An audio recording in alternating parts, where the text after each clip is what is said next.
छोटे से कद के टीपू सुल्तान ने किस तरह अंग्रेजों के छक्के चढ़ाए। टीपू सुल्तान 1750 नवंबर 20 मुताबिक 1163 हिजरी जुल्हज 20 जुम्मे को देवनाहाली में पैदा हुए। मौजूदा दौर में ये बंगोल देही जिले का मकाम है जो बंगलोर शहर के 33 किलोमीटर 21 मील शुमाल में वाक़ है। टीपू सुल्तान का नाम अरकाट के बुजुर्ग टीपू मस्तान ओलिया के नाम पर है। उसे अपने दादा फतेह मोहम्मद नाम की मुनासिबत से फतेह अली भी कहा जाता था। हैदर अली ने टीपू सुल्तान की तालीम पर खास तवज्जो दी और फौज और सियासी उमूर में उसे नौउम्री में ही शामिल किया गया। 17 साल की उम्र में टीपू सुल्तान को अहम सिफारती और फौजी उमूर पर आज़ादाना इख्तियार दे दिया गया। उसे अपने वालिद हैदर अली जो जनूबी भारत के सबसे ताकतवर हुक्मरान के तौर पर उभर कर सामने आने का दायां हाथ समझा जाता था।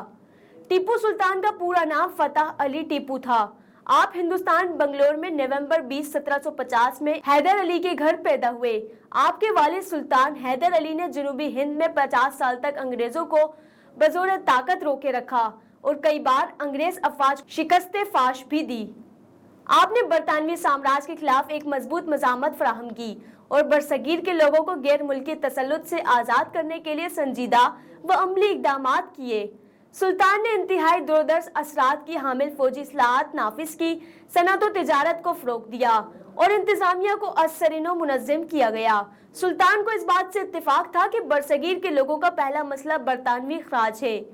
निज़ाम और मराठों ने टीपू की ताकत को अपनी बका के लिए खतरा समझा और अंग्रेजों से इत्तेहाद कर लिया। टीपू सुल्तान ने अफगानिस्तान, ईरान, तुर्की और फ्रांस से मदद हासिल करने की कोशिशें की मगर कामयाब ना हो सके। मैसूर की आखिरी जंग के दौरान जब श्रीरंगपट्टम की शिकस्त यकीनी हो चुकी थी तो टीपू ने मुहासरा करने वाले अंग्रेजों के खिलाफ भरपूर मुज़ाहमत की और किले को बंद करवा दिया। लेकिन गद्दार साथियों ने दुश्मन के लिए किले का दरवाजा खोल दिया और किले के मैदान में जबरदस्त जंग छिड़ गई।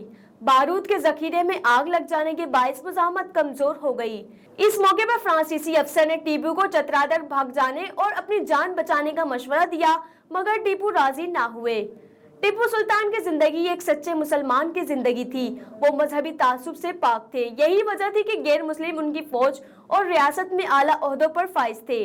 टीपू सुल्तान ने अपनी मुमलिकत को मुमलिकत खुदादाद का नाम दिया। हुक्मरान होने के बावजूद खुद को आम आदमी समझते थे। बावजू रहना और तिलावत कुरान आपके मामूलात में से थे। ज़ाहिरी नमूदो नुमाइश से इज्तिनाब करते थे। हर शाही फरमान का आगाज बिस्मिल्लाहिर्रहमानिर्रहीम से किया करते थे। जमीन पर खद्दर बिछाकर सोया करते थे। टीपू सुल्तान हफ्ते ज़बान हुक्मरान कहे जाते हैं। आपको उर्दू, फारसी, अरबी, अंग्रेजी, फ्रांसीसी समेत कई ज़बानों पर दस्तरस हासिल थी। आप मुताले के बहुत शौकीन थे और ज़ाती कुतुब खाने के मालिक थे जिसमें किताबों की तादाद कमोबेश 2000 बयान की जाती है। इसके अलावा आप साइंसी उलूम में खास दिलचस्पी रखते थे। आपको बरसगीर में रॉक साजी का मौजिद कहा जाता है।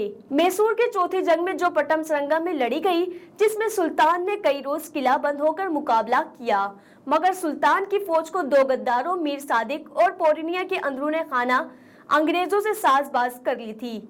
मीर सादिक ने अंग्रेजों को श्रीरंगपट्टम के किले का नक्शा फराहम किया और पोर्निया अपने दोस्तों को तनख्वाह देने के बहाने पीछे ले गया।